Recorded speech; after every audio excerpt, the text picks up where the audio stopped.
Welcome to the Bella Vista Gardening Program. I'm Geri Hoerner, and joining me today is Ginny Vance, is returning, and she's a fellow Bella Vista Garden Club member and also a fellow Benton County Master Gardener. And the subject of today's program is drip irrigation systems.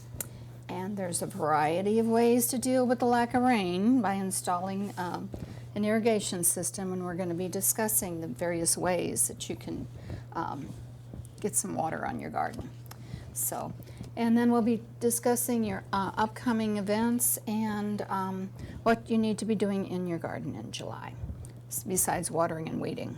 So, first I want to thank our sponsors. The Benton County Master Gardeners and the Bella Vista Garden Club are our sponsors. They've agreed to be director level members of the television station, and we really appreciate their support. They've always been great. Yes, good support. And also great news, the Bella Vista Garden Club has applied for awards this year, and we have won the South Central Region first place for the TV show. And this is 4 states. It's Arkansas, Texas, New Mexico, and Oklahoma. So of those 4 states, we've won the first place award for the TV show. And national awards will be coming out the end of July, first part of August. So in August, we'll know if we've won the national award again. And we won it before. So that's just something we're very proud of. So congratulations. Yes. We have a good show with a lot of good information. So anyway, there aren't a lot of gardening things going on in July. It's so hot. But you can always go to Crystal Bridge's website or the Botanical Garden in the Ozarks, their website. They always have activities going on. Mm-hmm. So if you need to do some activities, you can check with their websites. But we're here to talk about drip irrigation. And we just don't get enough rain at the time we need it. We get a lot of rain in the spring, and then the faucet gets turned off. So you have to have some kind of water system in your garden, or else the worst way to do it is to be out there with your hose, watering with your hose or overhead sprinklers, because you lose so much water that way. You do. And you know, the cost of water in Bella Vista is outrageous, so you have to conserve as much as you can. So I haven't checked my water bill yet this month. I hate to look at it. That's the one bill I hate to look at. Anyway, there's various ways you can do a water system. First of all, you can have it professionally installed. That's the most expensive way to go. They put a big box by your water meter, and they take care of everything. You know, it's professionally done, and then they run the lines all around your garden and your lawn, and they install, your hoses and your attachments. But it's very expensive. Mm-hmm. But it will last a long time. We did ours 25 years ago, and it's still operational. But it does require maintenance. You know, we have to change things. We have to update once in a while. Have to call in the irrigation guy, fix leaks or whatever. But it's just been really, really good. And you have a control that you can set up your different zones, and they set that up for you, or you can do it manually. I do mine manually. When I see that my garden needs water in my lawn, I turn it on manually. I don't rely on this 10 minutes a day, every day, which is horrible. That brings your roots up from the ground. And I water deep, an hour to 2 hours, and it's a good soaking.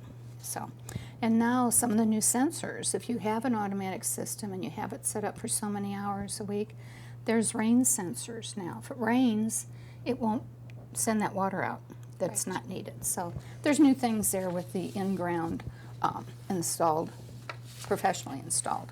And the new Wi-Fi systems that they've got. Oh, yeah. Yeah. Well, see, you're into the Wi-Fi. Yeah, I'm into Wi-Fi. Yeah. So she wants to do everything on her phone, and you can do that with the new systems. So the second option is a do-it-yourself system, and there's a lot of options on this. And this is what I have. I've got the do-it-yourself systems. And I've got some of that. Yeah. But mainly I have the soaker hose. This is a soaker hose. I don't know if you can see that. That's it's just the water goes in and it seeps out. I have a couple beds in my front area that there's plants everywhere, like ground covers, and the whole bed needs to be wet, not just individual plants. So this soaker hose is great. I just attach it to my faucet, and you don't need a backflow on this because it just comes out of your faucet. And what's nice with this one also, you can hook it up to your normal hose, and you can put this in your beds. But along with your own do-it-yourself ones, you're able to use the timers. Like this one is set for a timer that has 4 outlets. Right. You can have 4 different ways. Right. And of course then they've got the ones that are the 2 that you can set up 2 variety of different systems, and how you can set them up 10 minutes, 15 minutes, 20, depending on how you want it. And these are real easy to work with. Right. And I would really suggest a timer. There's been several times, I hate to count how many, I've turned on my soaker and then I forgot to turn it off and it goes all night. And those beds are just happy as they can be, but my water bill is outrageous. So Yep. It's So good use to have a timer. Yes, on your use a soaker timer. hose. So anyway, and you can either put this on top of your mulch or under your mulch. I put it on top because then you can see if there's any cracks or leaks. Because these don't last forever. No. You get a couple years out of them. Yeah. So, sometimes they'll just have a leak and they'll be squirting up in the air and you don't even know it if it's under the mulch. So, Yeah. that's good. So then there's other drip irrigation systems that attach to your faucets. Now, you have those. Yes, I do, and I can go ahead and talk about those. Right. All right. So Yeah. on my drip irrigation system at home, what I've got is a 1/2-inch tubing that comes from your faucet, where you connect a filter and then your pressure system regulator. And it's real key to have both of these units with your system. And if you buy a drip irrigation system kit, they normally have these, and there's a variety of different places where you can get them online, or Home Depot has the dig systems, and so does Lowe's. But anyway, the main thing is you have a 1/2-inch tubing that you connect this to, and then you connect this to the timing system. And then you have this as your main piping throughout your whole garden area. And that's the same thing that's used for the professionals. It is. It's the same. The 1/2-inch tubing. Half-inch tubing. Yeah. But Then it's really important to have that backflow. yes, it is. Because then your water is not going to go back into your house water system. Yep, and this is the backflow, It's and almost then the filter. It's required. It is required, yeah. Well, anyway, this is the connection pieces that go to that, and then with the 1/2-inch tubing, and the 1/2-inch tubing goes kind of throughout your whole beds. And it's key that you can only do so many half tubing depending on your landscaping and where you're putting your tubing. But then the connection pieces, you can get connection pieces that you can connect the 2 pieces together. They've got the T's, or they've got the elbows. The elbows get to be used a lot depending on where you put it. Another thing that I have is an in piece where you want to stop it. You stop your flow, or you can take it and crimp it, and you have it's an 8 piece that you can crimp it. Another thing that you can do, say for instance you've got an area in a bed that you do not want to have, even though the water's going out, you can stop the flow. They've got a stop flow that you can put with that, and then they also have a piece that you can take your hose or take your piece parts and connect it to the 1/4 inch. Or I should say, the 1/4 inch tubing. But anyway, when you do the 1/2-inch tubing throughout your garden, you want to be able to go to like pots, or you want to go to an area where a shrub that you need to have a little bit more water flow. I like the 1/2-inch tubing, and with a plug that is like this, that you're able to do an adjustment. There's an adjustment plug. that you can adjust the flow to it. But these connection pieces go with your tubing. You take your big tubing. What did I do with my tubing? Oh, here's my tubing. What you do is you take your tubing and you put little holes in it, and then you put your connection pieces to it. Now that's the new way to do it. The old way to do it is with the punch. Yeah, with the Which I punch. did with this hand punch. You put the hand punch and try to punch it in there, and it won't go in. Right. unless you- And so you're a these are really key. 250-pound wrestler. Yeah, so the real key is to get one of these those. punchers, Yeah. and then you're able to put your pieces into that, and then you put your quarter pieces in. I learned something, or I showed Geri something learned new. something new. So anyway, it's so hard to take these a 1/4-inch plug and put it into these little plastic pieces. You can't get them in; they won't go in. So what I've told her that I learned on the internet, you take this, and what you do is soften your pieces with a little bit of, you soften your piece, and then you just plug it right in there, and it goes right in, all the way in, so that you don't lose your And you don't need that 250-pound wrestler to do those these pieces. things, yes.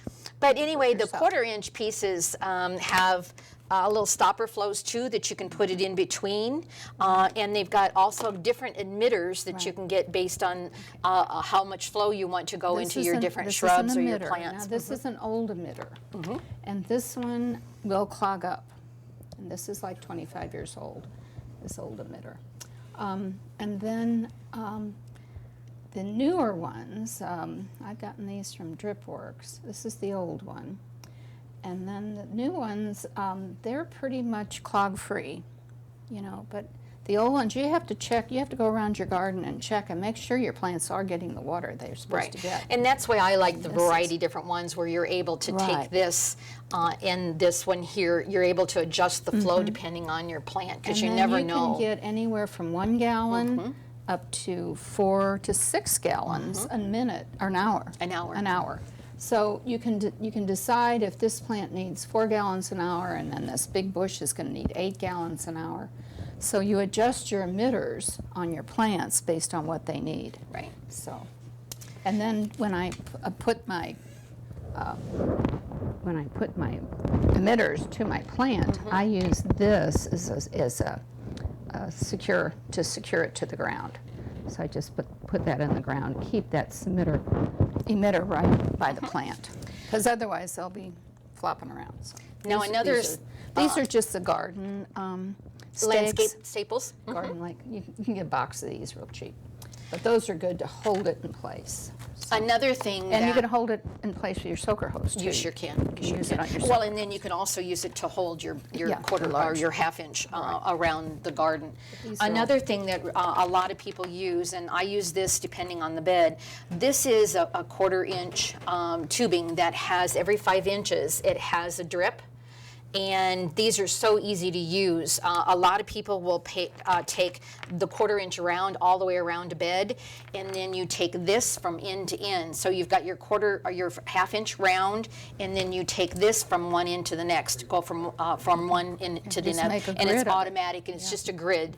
And then a lot of people will use these in their big pots or around their trees, but this is another really good tubing that is great to use. So Because the versatility is wonderful based on what you need.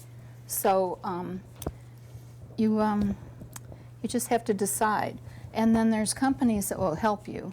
Like some of the companies, like DripWorks is one in California. And you call them and they'll help you set up a system.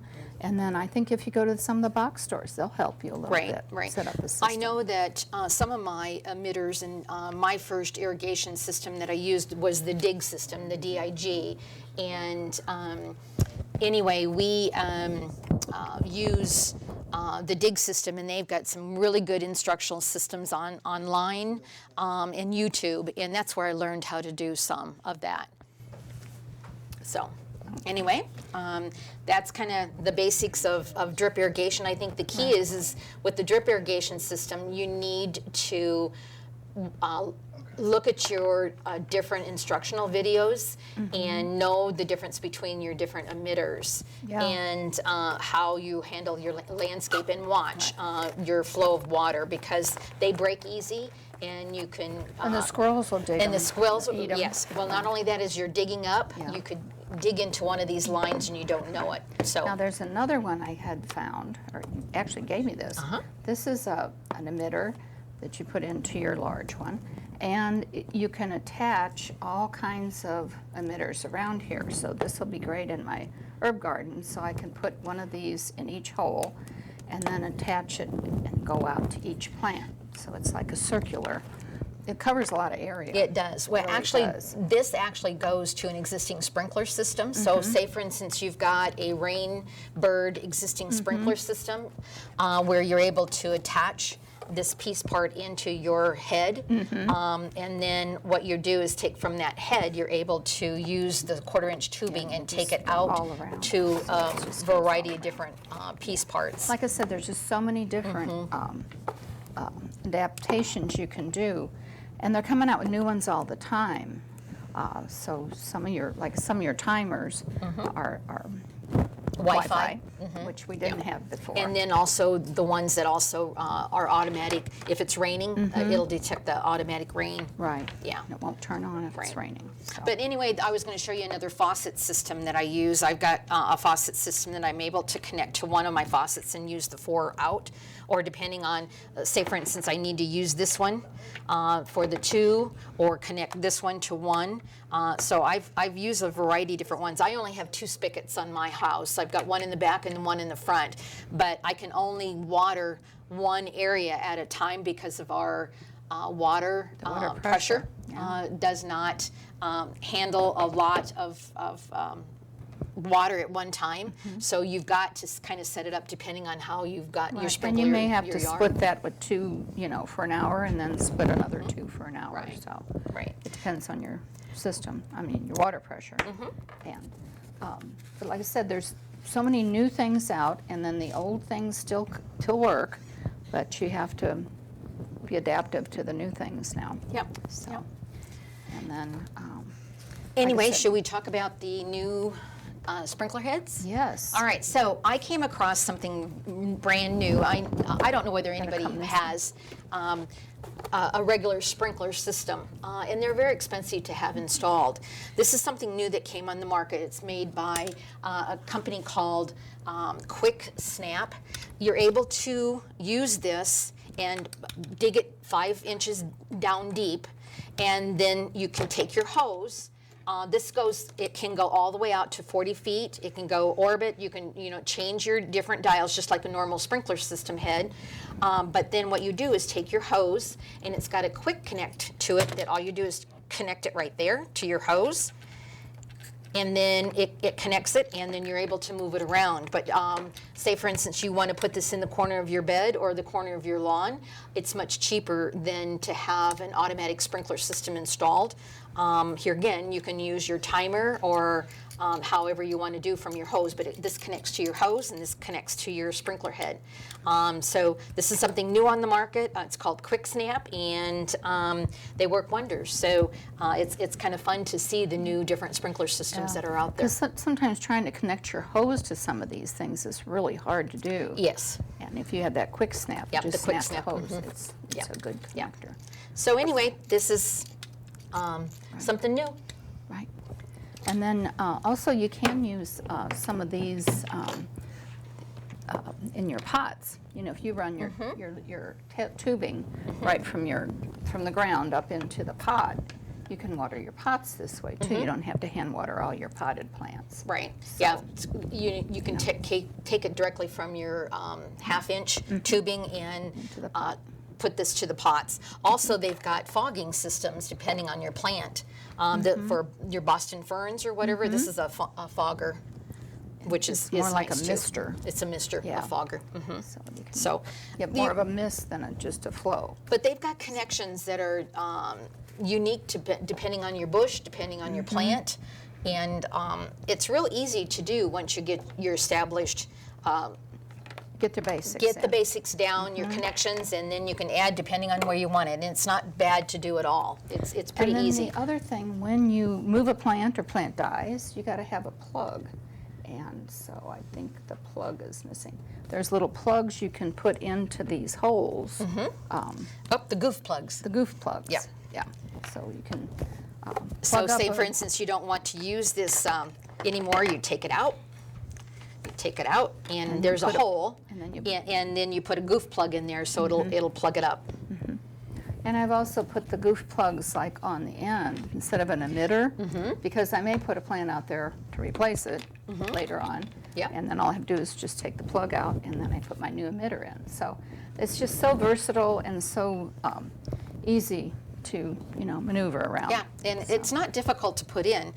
It just takes a little takes time. pre-planning, and you have to know your system, and you have to read your instructions. Yep. Yeah. So anyway, we can get through this heat without too much problem. If we Hopefully have a we water don't have system.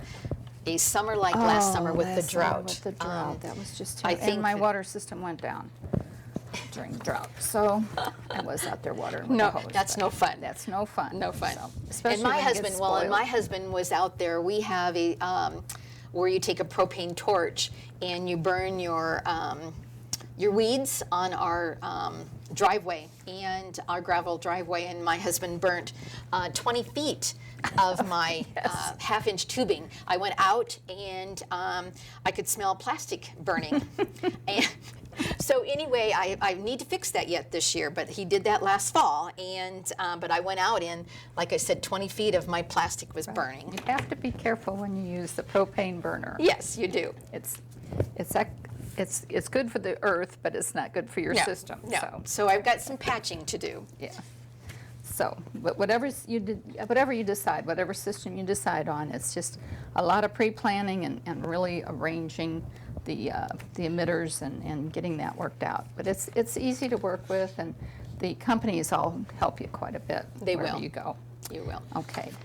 And it's all, like I said, it's better to do a deep soaking than that 10-minute time. So, Yes. Anyway, but there's other things you need to do in the garden. And with the lack of rain, you have to have the water system. But the annuals, you have to deadhead your annuals to keep them blooming, and you have to water. You have to feed them. The annuals are heavy feeders; they need a lot of fertilizer. But be sure and water first before you put the fertilizer on, so you don't burn the roots. So. And it's real key to, they say your annuals need to be fertilized weekly. Yeah. They are heavy feeders. Right, they are heavy feeders because when you water them, the fertilizer goes down underneath your pots. Well, when you buy them at the nursery, they're just big and lush and gorgeous. Well, they've been just hand-fed this fertilizer probably every 3 days to make them bloom and be beautiful. So if you want to keep them blooming, you have to fertilize. Right. So. A lot of the different perennials, the spring perennials, have kind of finished blooming. The irises are finished blooming, and the key to those is you can deadhead those back and fan them out, fan the leaves. But the new perennials are coming out. The lilies, daylilies, are starting to bloom, and If the deer don't get them. the deer don't get them. Yeah, and the hostas are looking so pretty. Oh, yeah, hostas are really putting out. They are. Something that I have done with my perennials this year, and I've done this before, I actually early in the spring or now is not really the good time to be fertilizing your perennials, but putting the 10-10-10 fertilizer around all your plants. If you're not going to be doing that, I would recommend compost. Put compost around your perennials, which is key. But you can deadhead your flowers, and a lot of the deadheading of your flowers, you can, like the salvia, I'm trying to think of the other ones that will rebloom, your catmint, but a lot of your perennials, depending on the type of perennial, you're able to deadhead those and they will rebloom. And there's more and more perennials that are rebloomers now. I think they're breeding more and more and hybridizing more and more to be rebloomers instead of just a one-time show. Yep. So that's really changed in the industry too. Yep. Okay. And lawns, raise your blade on your mower for the summer. We cut our grass on a Monday. It was gorgeous. And Wednesday, I saw some spots of some fungus because it was cut too short. So we got to have your fescue at about 2.5 to 3 inches, And in 3 inches, you know, might be tall, but if it's all cut at the same level, it still looks beautiful. And then your other grasses would be maybe 2.5 inches. Right. But your fescue needs to be taller. And it needs at least 1 inch of water a week.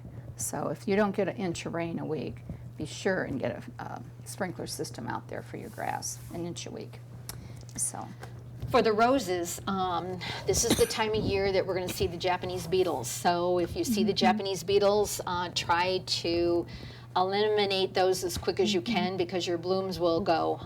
So I haven't seen very many. I haven't either yet. Last year I didn't see very many, and I haven't seen, but Right. that doesn't mean they're not coming. Right. So they could be coming. So. And you can fertilize your roses still, and Yeah, they need about once a month. once a month. So, but watch out for those Japanese beetles at this present point in time. Yeah. And then you just have to watch for fungus. I use a lot of cornmeal Yep. for my any fungus, and you can put cornmeal at the base, and that keeps the fungus down. I used cornmeal on the fungus I had in the lawn, and it's been responding. Oh, it has. Oh, that's good. Absolutely. That's nice to know. Just sprinkle your cornmeal and then water it in. It's a natural fungicide. Okay, and your trees and shrubs. Just check your evergreens for your bagworms. If you get bagworms, they'll probably start end of July, August. And you just have to pick them off, put them in a bucket and burn them because they're just Nasty. tenacious. And that's the only way to get rid of them, basically. So there is a spray you can use in the spring, but it's, you know, again, it's a chemical if you don't want to use chemicals. Just take them off and just get rid of them. Yep. Just dry them. And be sure that they have plenty of water, you know. So, especially if you just planted them this year, or past year or two, they got to be established before they can take any drought situations. So. Yeah. Vegetables. Now's the time the tomatoes are starting to come out. And be sure to pick your harvest as soon as you can. Before the critters get them. Oh, before the critters get it, yeah. Cucumbers are coming out. Zucchinis, really coming in, Zucchinis, yeah, the zucchinis are You'll coming be giving them to all your neighbors. Yes, give them to all their neighbors. But you got to pick them when they're Right. right. Right. So. And if you have any questions on gardening, in July, remember the Master Gardener has a great website with a lot of information. It's bentoncountygardening.org. And they meet on the first Tuesday of the month, but in July, it's 4th of July, so they're going to be meeting on the 8th. And they meet at 5:30 at the Church of Christ in Bentonville. And the social time is 5:30, and then the meeting and program starts at 6. And so they meet every month except like December, January. December, January, they don't meet.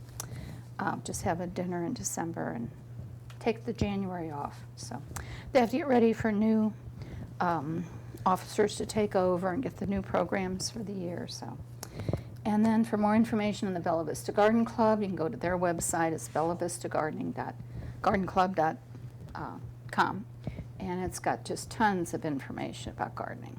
And then, of course, we have a Facebook page with updated information. So, and they're not meeting until September. We take the summer off and don't meet during the summer. So, starting in September, we'll be doing the scholarship awards, which is wonderful. So that's in September. But the main thing to do is just enjoy these longer days. The days are going to start getting shorter. And I always said when 4th of July comes, summer's over. It's like it's a slide downhill, and it just all of a sudden it's fall. Yeah. You know, 4th of July is kind of the end of it. So the quick end. A quick, yeah. Yeah. So, but thank you, Ginny, for coming today and You're giving us welcome. all the and thank you for the clue about getting Softening the cording to get your plugs To get your plugs in. Now I can do it myself. I don't have to wait for that 250-pound wrestler to come over and do it for me. So, so then anybody can do it with that. Yes. Too. And then the tool to punch the hole is Yep, another the little punch tool. great thing. So there's always new things to learn. Every With day. gardening, you learn every day. Every day you learn there's something new. It's a new day. So I hope you've enjoyed the show. And we'll tune in next month, and until then, don't forget to stop and smell the roses.